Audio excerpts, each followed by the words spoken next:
Okay, so you have verified that this says volume in milliliters. If it doesn't, you're going to click here, click on column options, and make sure that it does. Then you are going to go over to pH. You are going to click the three dots there, and you're going to add a calculated column. You're going to rename that calculated column second derivative.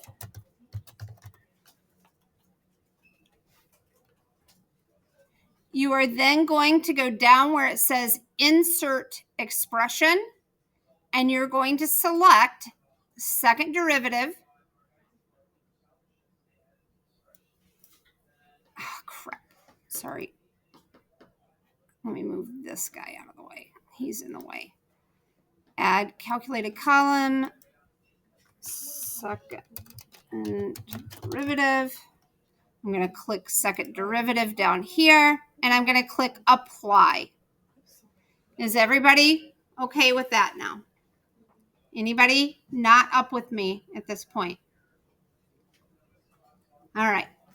The next thing you're going to do is you're going to go over here where it says pH.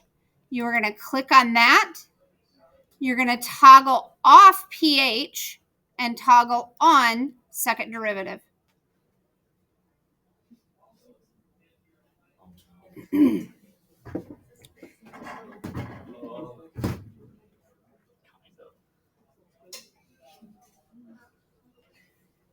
Okay, everybody go with that. You are going to find the point where the x-axis gets crossed. Okay, that point for me is between this volume and this volume. Do you see where it goes from a positive value to a negative value over here in your second derivative?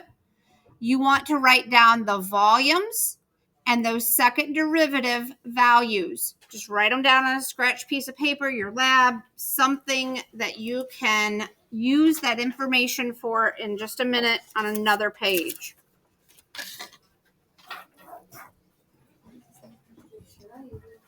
So I'm going to write down 16.3 and 16.4. I'm going to write down 2.919 and negative 13.241. So this is the point where my graph has crossed somewhere between those 2 points. My graph crossed that axis. Okay?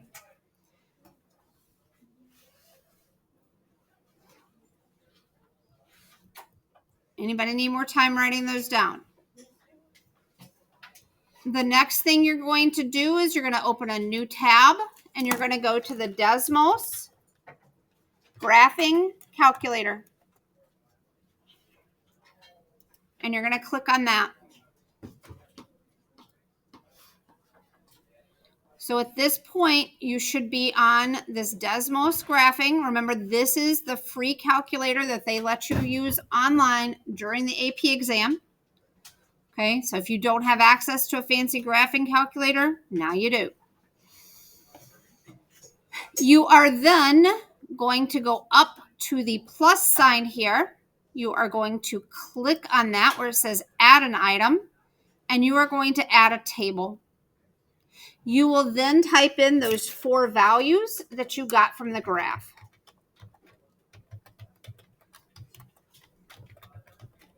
These are the values that I have from my graph.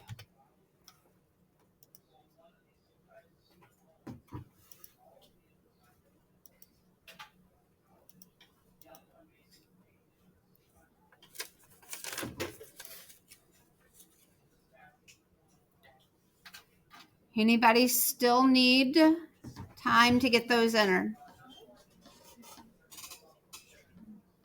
Okay.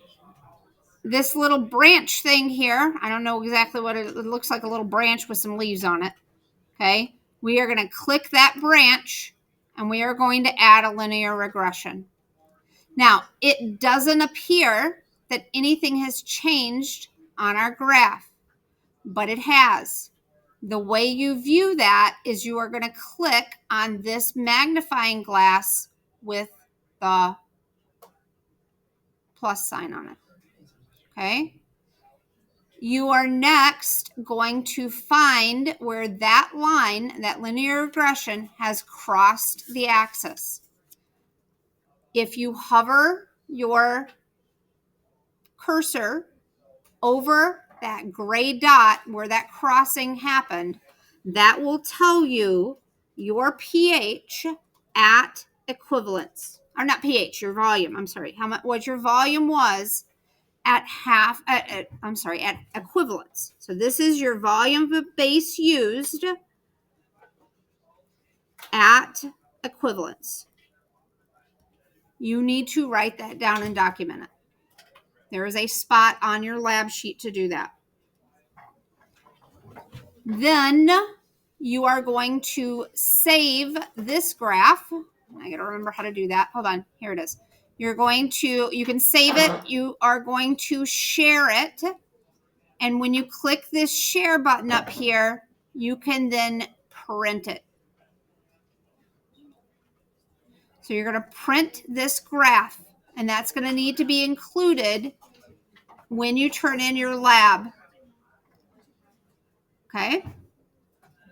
Do you just want the graph or like the information? The graph's all that you need.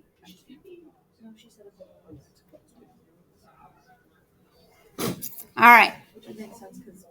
So go ahead. You're not going to go to the printer yet. We have 4 graphs that we're going to print. So we're not going to the printer yet. Okay?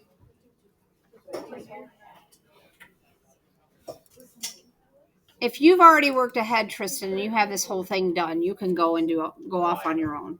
Okay? I get it. I'm not trying to hold you back. All right. So I have that amount verified. I am going to go to my calculator now, and I am going to divide that volume in half.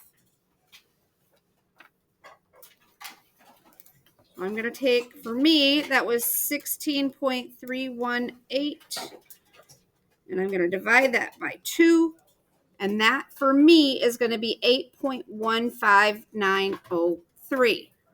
That, then, is my volume where? Half equivalence.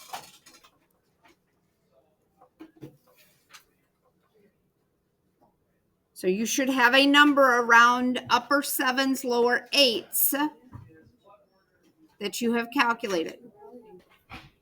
Is everybody good with that? Okay. Now we are going to go back to our vernier. We are going to print this graph. I don't remember how to do that. So I think it's export. Yes. So export. So what I did for that was I went up here, I clicked untitled, which is so whatever your thing is, and I clicked export. Okay. You can export it to a PDF. You can do a CSV file. So there's several different things you can do. You can just export the graph as a PNG. Okay. Or I think you can go Control P, and that will just print the graph. So I did Control P, and now I can just print my graph. Okay. All right. Next, once I have that done, now I'm going to go back and I'm going to click on second derivative. I'm going to toggle off of that, and I'm going to toggle on to pH. Okay. You should be back at your graph looking like this. Everybody with me? All right.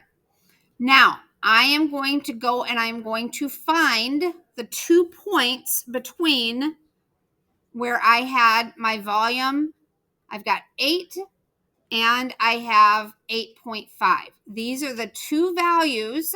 Somewhere in between those 2 values is where I'm at for half equilibrium. So find those 2 values for you and write those down in a table. So 8.0 and 4.62 and 8.5 and 4.69 for me.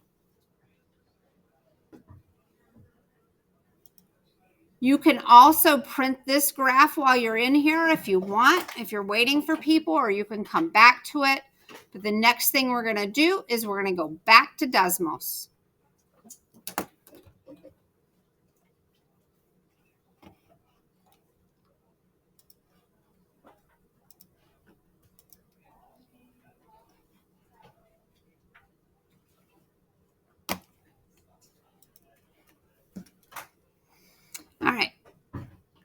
Anybody not at Desmos with me? Okay. So we are going to go down here and we are going to add another table.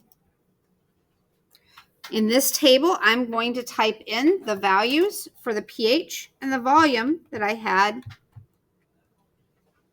on the previous page. So this is my volume and this is my pH.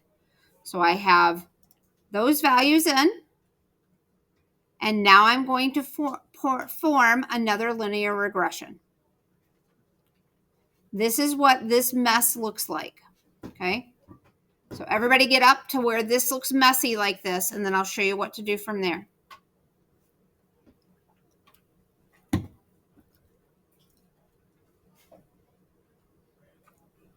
Table set. Everybody good with the table? Yes? Anybody need me to wait? Okay. The next thing you're going to do is you're going to go up to this linear regression and you're going to click off that line. So you don't have to see it anymore. Now this line doesn't look like much but a horizontal line. What you need to do is you need to go down here and you need to click on this where it says zoom fit. Now watch what's going to happen. Boom. Okay. Doesn't look like a horizontal line anymore, does it? Okay. Now you are going to toggle, you're going to press your keypad thing down and you're going to toggle up until you get to the volume that you had recorded for your half equilibrium. So for me, that was 8.159. I don't know how close. I'm going to get it as close as I can. All right, right there. So then once I get that value, that's a y coordinate and an x coordinate, I'm going to write down the y coordinate because the y coordinate is my at half equivalence. Okay, so for me, that's going to be 4.64. Now, what does the pH at half equivalence equal?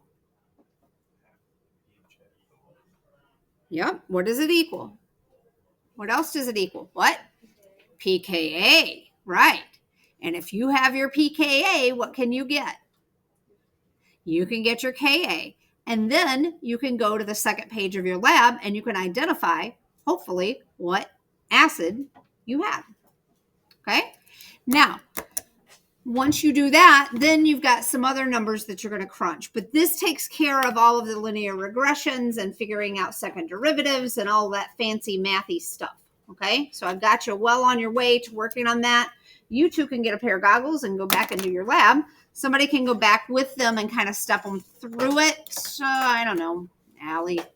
She's tall. Height has an advantage in this lab. It really helps out a lot. So, all right, I have taken you through that.